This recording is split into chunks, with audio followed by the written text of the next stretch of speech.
What's something your parents believe that you don't? You ever find out you've been cut out of something so blatantly that you almost laugh because the alternative is to admit how much it hurts? That's how I found out about the European vacation my parents and my brother were planning without me, not through a conversation, not even through some awkward hint that maybe I wouldn't be coming along, but through a picture on Facebook of all places. A grinning snapshot of the three of them standing in front of a travel agency with a caption about finalizing the big trip, and the comments full of friends and relatives saying how exciting it all sounded and asking where they were headed. First, I stared at that picture longer than I should have, not because I didn't understand what it meant, but because I wanted to see if there was any clue, any detail, any indication that I'd somehow been involved in this and maybe forgotten about it. Which of course there wasn't, because I hadn't been. When I called my mom, she answered like everything was normal, and I just asked casually what the photo was about, and she said it without even lowering her voice or pausing to think, oh, Mark wanted it to be just us. He thinks you'd feel out of place on a trip like this. Just us. As if the words, just us, didn't already cut deeper than anything else she could have said, because in her mind and his, us had never actually included me. I didn't argue, because I already knew from a lifetime of these conversations that arguing would turn into her sighing, then justifying, then twisting it into me being too sensitive or too dramatic. Until somehow the real issue got lost in a maze of side comments and guilt trips. Instead, I just said, okay, and I could hear the slight relief in her voice when I didn't push back. But inside my head, it wasn't okay, not even close. Inside my head, I was running through every other time they'd done this in smaller, quieter ways, the times my birthday had been forgotten until someone tagged them in a post. The graduation dinner where they took pictures with my brother and his friends while I was the one driving everyone home. The family Christmas where my gift was a sweater from a clearance rack while he got a laptop for his work.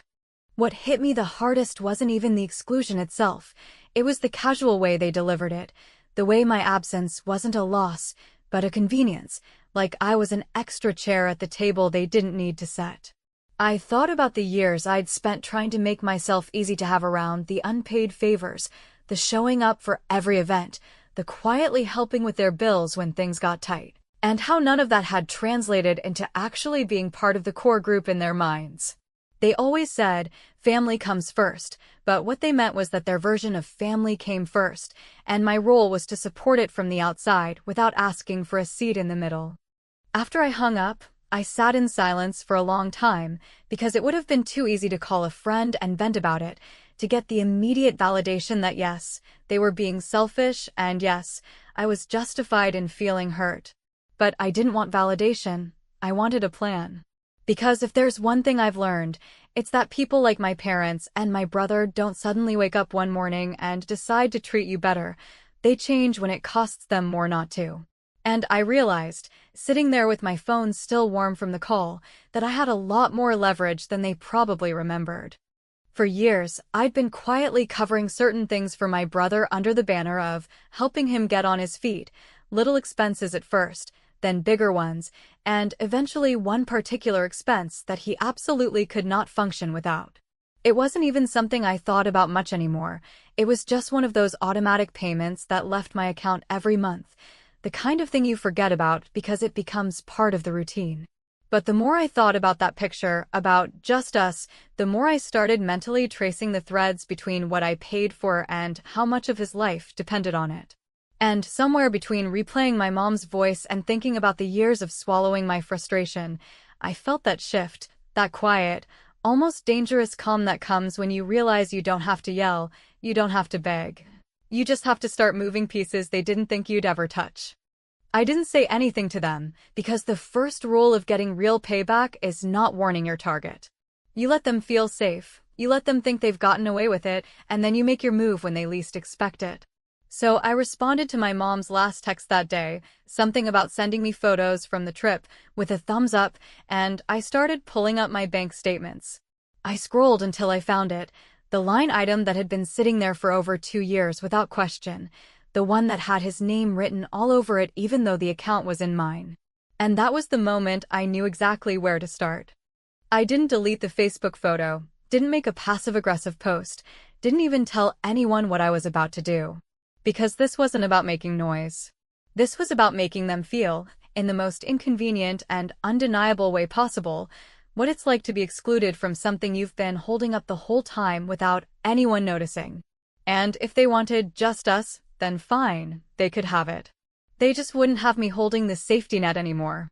When I say I opened my bank statements and started scrolling, I don't mean I glanced at a few lines and called it a day, because I have learned the hard way that the things people count on you to ignore are almost always the things that give you power. So I went month by month, charge by charge, until the pattern sat in front of me like a confession, and there it was, the storage unit fee that I had agreed to cover temporarily back when my brother swore his business was just a few months from turning a corner, which turned into a year, then another, until the payment stopped being a favor and became an invisible obligation that no one thanked me for, let alone asked if I still wanted to keep doing. What stung wasn't even the money, although yes, it was not pocket change. What stung was the memory of how it started. One rushed call where he sounded frantic, and my mother texted that it would be so meaningful if I could help, just this once.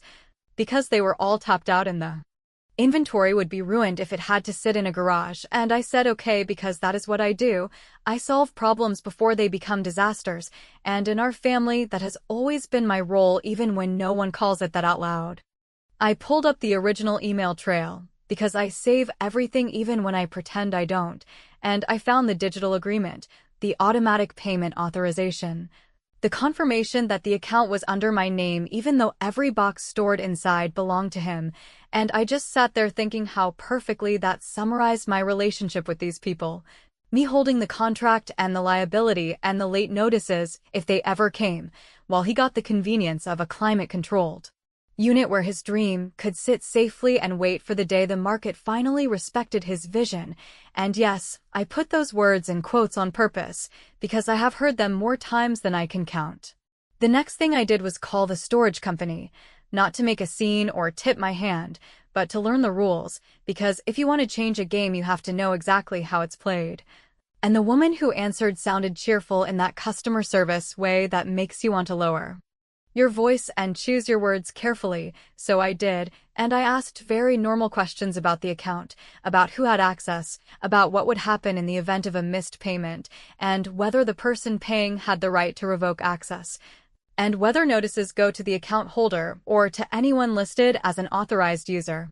By the time I finished that call, I knew more than my brother had probably bothered to read in his entire contract, which is not unusual. And here is what mattered most to me in that moment. Said in plain English that even my parents would understand if they ever listened to me. The unit was in my name because I signed the billing agreement. I could remove authorized users. I could change the gate code.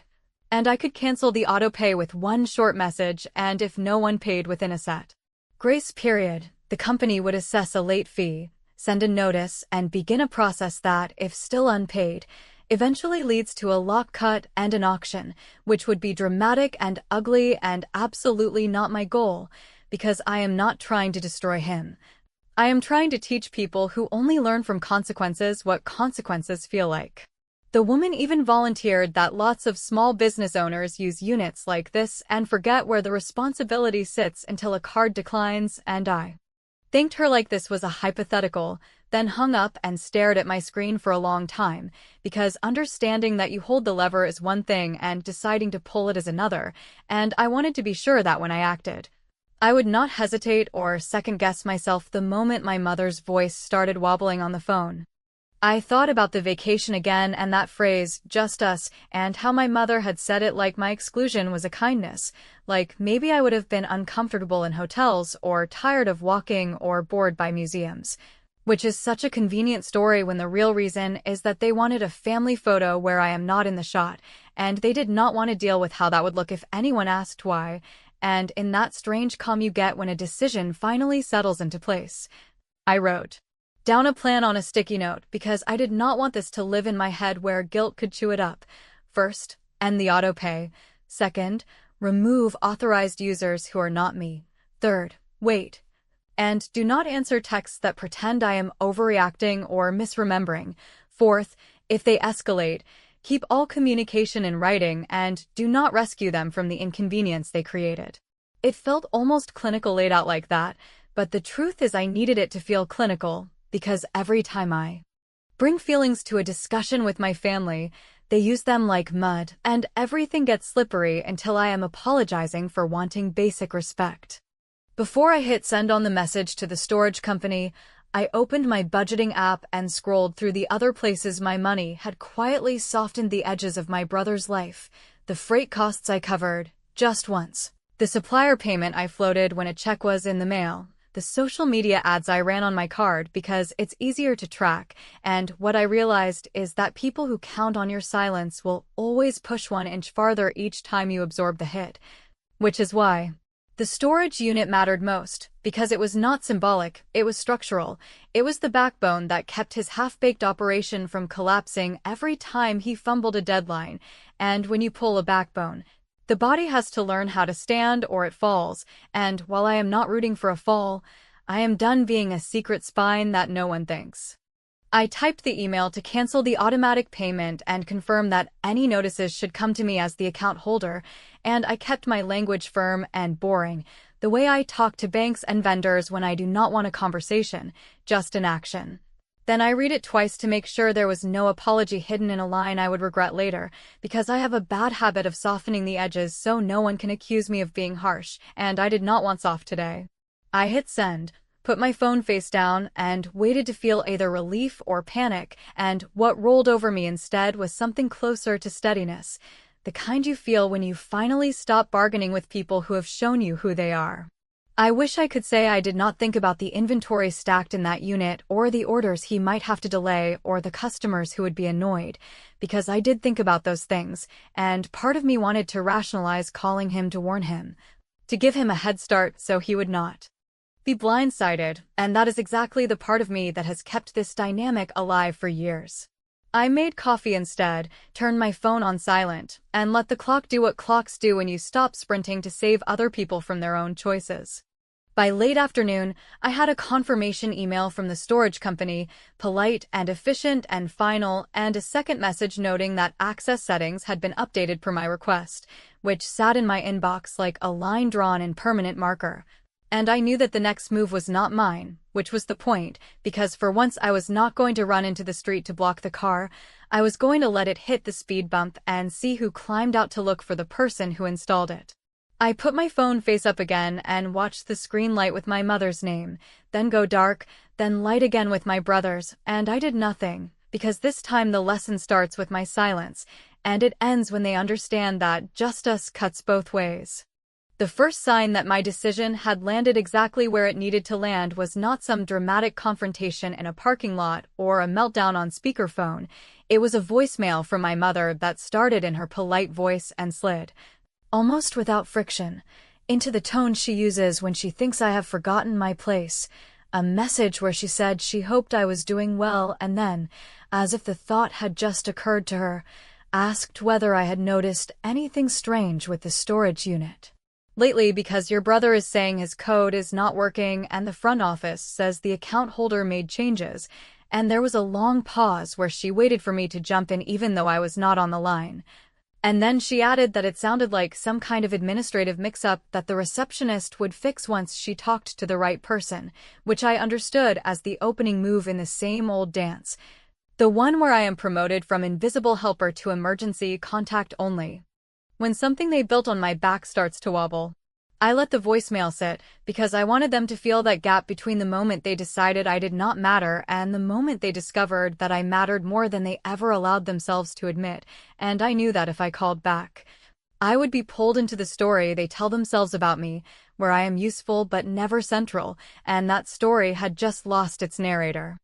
By the second day, my brother's texts started stacking up, short and impatient at first, asking if I had changed the gate code as some kind of punishment, then longer and more defensive, the kind of messages that read like arguments with themselves, where he insisted he was about to fix everything, that orders were lining up, that he was talking to a new distributor who would change the game, and that I was sabotaging a breakthrough out of spite, and I stayed silent, because the only thing that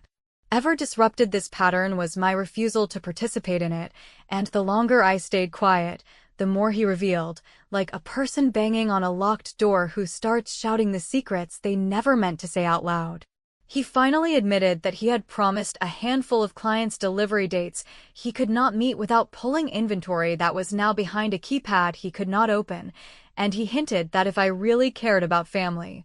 I would remember how much we have all done for each other, and there it was, the word we stretched like plastic wrap over the truth that most of the doing had been mine. I did not answer him, but I did call the storage company again, not to gloat or to push for penalties, just to confirm the timeline I had already mapped out, because if I was going to hold a line, I needed to know exactly how firm it was. And the manager, who was calmer and more straightforward than the bubbly woman from the first call, told me what I already expected to hear, that the auto-pay cancellation had gone through, that authorized access had been reduced to the account holder only, that a courtesy notice would go out if no payment posted by the end of their grace period, and that if nothing changed after that, the account would move into pre-lien, which is a phrase that sounds like legal thunder but mostly serves as a way-up for people who have been asleep at the wheel. I thanked him and asked that all notices be emailed to me and not to any previously listed users, and he said of course, it is your account, and for the first time in a long time I heard what that sentence actually meant rather than the watered-down version my family prefers, which is that I am useful until I am inconvenient. By the end of the week, the ripples had hit the shoreline, because a mutual friend, Jenna, who has never once cared about my brother's entrepreneurial saga except when he cornered her at parties to pitch her on partnerships she did not want, sent me a text to say that he was asking around for a short-term storage solution and a truck and a couple of strong backs because everything had to be moved yesterday, and clients were already angry, and had I heard anything, and I told her the only thing I wanted circulating in the wild, which was that I was stepping back from all business support, that I wished everyone well, and that I was not available for rescue missions anymore. She sent back a long line of dots and then said she was proud of me for doing what she had been telling me for years, which felt good for about one breath before my phone lit up with my mother's name again, and this time she did not bother with the polite opening. She went straight to the accusation, saying that whatever point I was trying to make had been made, and it was time to stop punishing my brother because the unit was essential, and I told her, as calmly as I could while keeping my hands from shaking, that no one was being punished, that I had simply ended a commitment I never should have been asked to carry indefinitely, and that the account was secure and current under my name until the end of the grace period, after which fees would apply if no one paid, which, if they cared, they could handle themselves. She tried all the usual levers, the childhood stories, the tired lines about how family pulls together, the insinuation that I was choosing to be cruel, and I let her talk without adding kindling. Because there is nothing to be gained by explaining gravity to someone who only believes in it when they fall, and when she finally took a breath, I said the one thing that mattered, that I would not be reinstating payment, that access settings would remain as they were, and that if my brother wanted to keep his inventory safe, he could open his own account and move it, which would take effort and money and planning, all the things I had been supplying while they told themselves a fairy tale about his genius and my good nature. She gasped like I had slammed a door, which I suppose I had, and I ended the call before she could rebuild the story into something I would feel obligated to fix. The next morning, a polite email from the storage company landed in my inbox with the subject line that always gets people's attention even when they pretend not to care. A notice that the account was approaching the point where fees would be assessed and that continued non-payment would trigger the pre-lien process outlined in the agreement, and seeing it in writing gave me the kind of steady calm I had been chasing for days. Because it was no longer a family argument, it was a timeline with dates and steps and consequences that did not require me to raise my voice or defend my memory. I forwarded the notice to my brother with a single sentence that said he should review and plan accordingly. Then I put my phone down and waited for the explosion I knew would come, and when it did, when the messages came in hot and fast about how I had no right and how I was ruining everything and how he would remember this, I did not answer, because the answer had already been delivered, quietly and cleanly, in a form he could not charm or bully, and as I watched the bubbles appear and disappear under his name, my screen flashed with a new message from an unknown number that said, in a clipped tone that did not match any voice I knew, that there were other accounts where my name appears and perhaps I should think twice before pulling any more threads, and that was the moment I stopped breathing for a second, because clearly someone had decided to play a game I did not know we were playing. And I realized I might not be the only one holding leverage after all. The unknown number with the stiff little warning about other accounts where your name appears rattled me for maybe a minute and then did something more useful, because once the first wave of anger and fear rolled through, I realized that if someone thought they could scare me back into the old routine, they were admitting that my name sat on more than the storage unit, which meant I was overdue for a full sweep. So I made coffee I barely tasted, opened my laptop, and pulled every thread connected to my brother's business that I had ever touched, starting with my credit reports and old email trails. And it did not take long before the picture sharpened in that depressing way pictures sharpen when you finally stop pretending you are squinting at nothing. Because there was the shipping software subscription that I had set up during his launch week when he couldn't figure out the onboarding, still billed to my card under the friendly little label, trial. There was the UPS account, with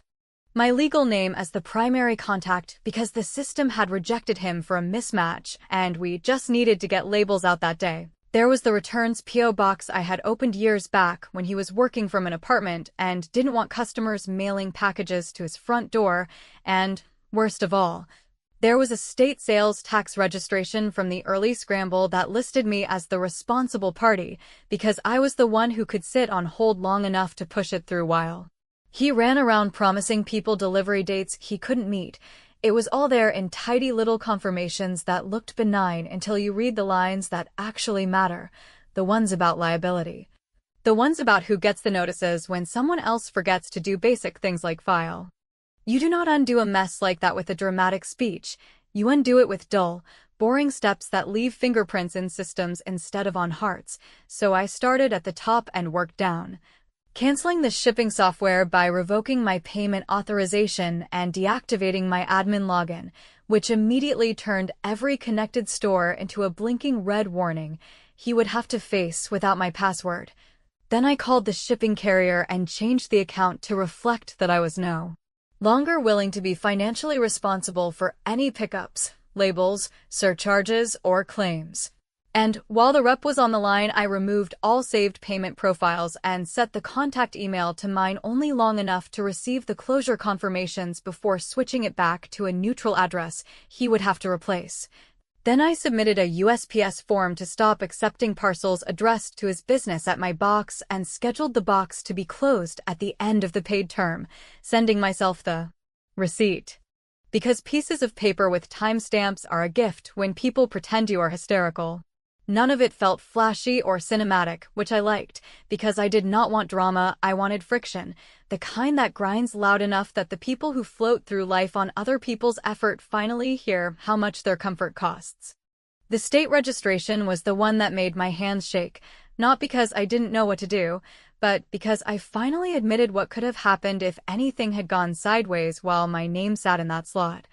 So I filed the change of responsible party online, printed the generated form, signed it, and drove it to a mailing center for certified delivery to the Department of Revenue with copies to the business address my brother uses and, because I am done letting conversations evaporate, into denial, to my parents' house as well, and while the clerk stamped each envelope, I felt that brittle little mix of relief and fury that hits when you realize you have been carrying weight for so long you stopped calling it heavy. Back home, I typed a dry email to my brother that said I had resigned from all roles and removed my payment methods from any tools connected to his operation, that he should update his records, and that any mail arriving for his company at my box would be refused after the current term, and I attached the certified mail receipts like a quiet little row of middle fingers I did not need to raise. Predictably, the calls started within the hour, my brother leading with that panicked confidence he uses when he thinks he can bulldoze me into reversing a decision, accusing me of trying to ruin him, and then pivoting to pleading in the space of a breath. while my mother layered on the guilt with the practiced skill of someone who can make a request sound like a rescue, telling me that families do inconvenient things for each other, and that whatever I thought I was proving I had already proved. And this was the moment to be gracious, and I listened for long enough to confirm that they had not learned a thing, because to them consequences are cruelty and boundaries are betrayal. And then I said calmly that I was not debating or revisiting anything, that I had consulted the terms on every account that bore my name, and that I had acted within my rights to protect myself, which was long overdue given how freely they had used my willingness to help as a standing resource. My father finally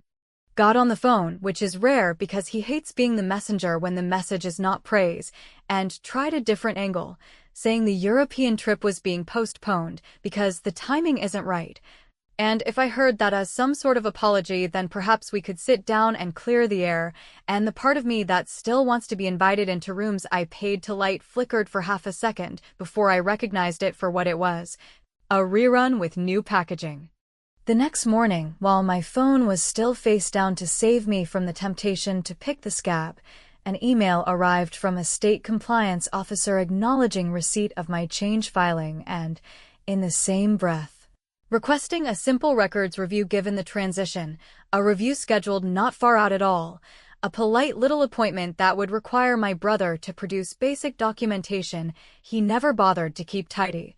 And I stared at the screen long enough to imagine his face when he read it, because for years I had been the one who prepared those folders, who sat on the phone, who typed the numbers into the forms so he could play at being the visionary. And it hit me with a thud that the cleanest revenge is not a blow. It is the removal of the cushion, the one they assumed would always be there. So I forwarded the email to him and to my parents with a single line that said he should prepare to respond directly to the state and that my role was concluded. Then I put my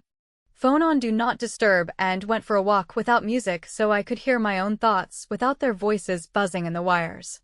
By evening, Jenna texted that my brother had been calling anyone with a pulse, trying to borrow space, trucks, money, patience, and that he was telling people I had lost it, which made me laugh in that tired way that isn't actually funny. Because what he called losing it was me setting it down, and right when I was about to turn my phone back to silent for the night, another unknown number popped up with a short message that did not bluster the way the last one did. It simply said there was a proposal to discuss that might make all this go away if I would meet at a neutral spot tomorrow, and the name under it was not my brother's or my parents'. It was the man who had been bankrolling his inventory on consignment for the last year, which opened a new door I had deliberately ignored, and I felt that low, steady click in my chest that means a final move is presenting itself, because if the money behind him was ready to talk to me instead of him, then the balance had shifted in a way none of them expected, and I was going to choose the table and the terms. The message from the consignment backer sat in my phone like a small lit match, not because I was afraid of being burned, but because I finally saw exactly where the heat needed to go. And I answered with the kind of neutral tone I use at work when the stakes are high and everyone is pretending they are not, telling him that I would meet if the conversation stayed practical and stayed in writing, and that before we met he should review the contract he had with my brother, because my decisions affected access and liability, not ownership of inventory, which meant his leverage was intact if he knew where to press. He came back within minutes, all business, confirming that the goods were his until paid in full, that missed deadlines allowed him to reclaim them, and that he had already prepared a notice of default that he had been holding back because my brother kept promising a turnaround that never came. And it was almost funny how many things in my life started to feel lighter once the promises were taken off autopilot. I picked a neutral spot, I set a firm time, and before I left the house I organized a folder with everything that mattered, notations from the storage company about access, my certified mail receipts, the compliance notice from the state, and one clean sheet with 3 lines typed across the top in plain language that even my parents could not twist out of shape. Release me from every account and registration where my name appears. Acknowledge in writing that I covered specific business costs for a long time, and that those were not loans to be repaid, but gifts I should never have been asked to provide, and agree to a period of silence where no one contacts me without prior written agreement. Not because I wanted to be cruel, but because I needed space to recalibrate my life without the constant static of their wants. He arrived on time and, thankfully, without theatrics and after the kind of clipped pleasantries grown adults use when they are not here to make friends, he laid out the math in a few tight sentences,